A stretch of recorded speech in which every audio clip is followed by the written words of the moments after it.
안녕하십니까, 홍철기입니다. 오늘은 2023년 10월 6일이고요. 오후 뉴스 시작하도록 하겠습니다. 이재명 큰일 났습니다. 제대로 걸린 것 같은데요. 김만배 동생의 핸드폰에서 결정적인 증거가 나왔습니다. 그동안 보면은 요즘에는 녹취 아니면 증거가 아니냐라는 소리가 나올 정도로 유창훈이가 괴롭혔었는데요. 이제는 유창훈이도 어쩔 수가 없을 것 같습니다. 관련된 소식 전해드리고요. 또 하나 또 중요한 거, 김만배 그리고 신앙림 뉴스타파 이 가짜뉴스 카르텔에 이재명도 공모한 것 아니냐라는 의혹이 제기되고 검찰이 수사에 착수한다는 얘기가 나오고 있습니다. 이러나 저러나 이재명은 궁극적으로는 깜빵을 갈 텐데 빠르냐 좀 천천히냐 차이겠죠. 관련된 소식 여러분들께 쭉 소개해드리도록 하겠습니다. 김만배 동생 핸드폰에 이재명 캠프 불만이 없다라는 내용의 대화가 저장돼 있었습니다. 김만배와 이재명 캠프는 도대체 어떤 관계였냐라는 건데요. 대선 개입 여론조작 사건을 수사 중인 검찰이 작년 3월 대선 직전 인터넷 매체 뉴스타파가 윤석열 부산저축은행 수사무마 가짜뉴스를 보도한 과정 등 의혹 전반을 모두 수사 대상에 포함했다고 합니다. 해당 보도의 수혜자격인 이재명과 거짓 인터뷰를 한 김만배, 그리고 이를 취재한 신앙림, 그리고 보도를 한 뉴스타파와의 연관성을 모두 수사하겠다는 겁니다. 지난 대선 전날 더불어민주당 후보였던 이재명이는 유권자 475만 명에게 공식 선거운동 문자 메시지로 윤석열 커피 가짜뉴스를 보낸 것으로 확인됐습니다. 문자를 보내는데 약 4,800만 원이 들었고 선거 후 비용을 보전받았습니다. 결과적으로 선거 전날 국민 세금으로 가짜뉴스가 유포된 것인데요. 대선 개입 여론조작을 밝혀내기 위해서는 김만배와 이재명 혹은 그 측근과의 관련성을 확보하는 게 가장 중요하다는 분석입니다.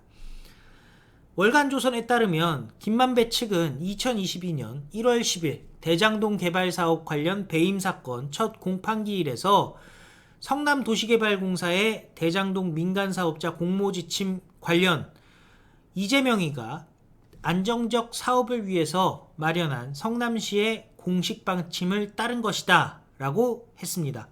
결국 화천대유 측이 수천억대의 막대한 이익을 가질 수 있었던 것은 이재명 성남시의 뜻이었다는 이야기로 해석될 수 있다는 건데요.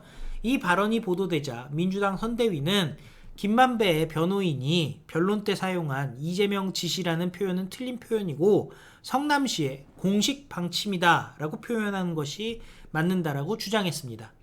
김만배의 변호인은 김만배의 부인에게 요번에 언론 보도 난 거 혹시 보셨나요? 라면서 이재명이 안정적 사업을 위해 마련한 성남시 공식 방침을 따른 것이라는 그 김만배 측 발언이 보도된 내용을 언급했습니다. 그거는 이재명 캠프에서도 전혀 불만이 없어요. 어차피 우리가 그런 취지로 얘기를 한 것도 아닌데 라고 말했다는 겁니다. 그러자 김만배의 부인은 언론의 조작이다 라고 말합니다. 그러니까 김만배 측이 화천대유 측이 수천억대의 막대한 이익을 가질 수 있었던 것은 이재명 성남시의 뜻이었다는 취지로 이야기한 것을 보도한 게 언론의 조작이었다는 겁니다. 당시 모든 언론이 같은 내용을 보도했는데 이재명과 자신의 남편인 김만배에게 불리할 수 있는 보도를 한 모든 언론을 다 조작 세력으로 몰아갔다고 볼 수가 있는 겁니다. 김만배 변호인과 김만배 부인의 대화 녹음은 김만배의 동생의 휴대폰에서 발견됐다는 거죠. 검찰은 이를 확보한 상태라고 합니다. 검찰은 이를 근거로 김만배와 이재명이 접촉했다고 보고 있는데요. 이거는 누가 봐도 빼박 증거라는 거죠. 김만배 측 변호인은 통화 내용과 관련해서 이재명 캠프가 대응하는 걸 지켜보자는 내 생각을 말한 것이다 라고 주장했습니다. 이게 사실이라면 이재명 캠프에서 전혀 불만이 없을 겁니다 라고 말했어야 되지, 불만이 전혀 없어요 라고 확정적으로 말한 것은 이재명 캠프의 분위기를 확인했다는 것을 스스로 인정한 것과 다름없다는 추론이 나올 수 있다는 건데요. 한마디로 도대체 김만배와 이재명 캠프 무슨 관계였다는 겁니까? 혹시 정치적 공동체, 운명적 공동체, 경제적 공동체, 혹은 일심동체 아니었을까 하는 의심이 드는데 여러분들은 어떻게 생각하십니까? 검찰이 뉴스타파 가짜뉴스 이재명과 민주당의 공모 의혹을 수사하겠다고 나섰습니다. 결국 그 수사 범위를 넓히면서 이재명과 민주당이 뉴스타파 가짜뉴스에 관여되어 있는지를 조사 중이라는 건데요. 서울중앙지검 관계자는 대선 직전에 유력 후보에 대한 허위 보도가 나온 이후 유사 보도가 연속적으로 다뤄졌다면서 구체적인 보도 과정과 공모 관계 등에 관련해서 제기된 의혹을 다 짚어볼 생각이다 라고 말했습니다.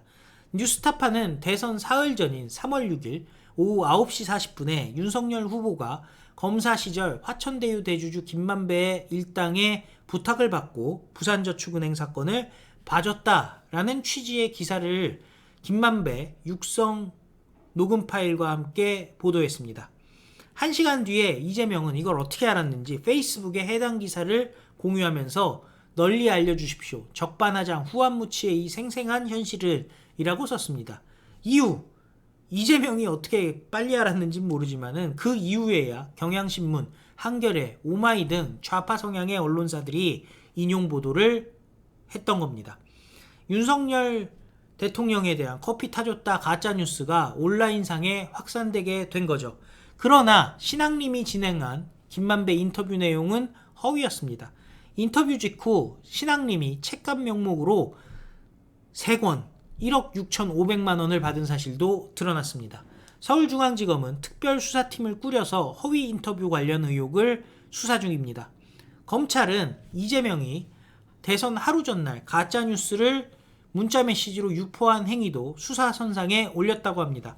이거 여론조작이 이루어진 정황이 있다고 보고 수사를 진행 중이라는 건데요. 이재명은 페이스북에 해당 기사를 재차 공유하면서 거짓은 참을 이길 수 없다. 대장동 사건의 진실도 함께 드러나고 있다라고 주장했습니다. 아까 말씀드렸듯이 475만 건 4,800만 원이 기사 살포에 쓰인 것입니다. 이재명은 대선에서 득표율을 47.83%를 얻었습니다. 윤석열 대통령과는 0.7%밖에 차이가 나지 않았습니다. 선거 비용 15% 이상이기 때문에 전액 다 돌려받았고요.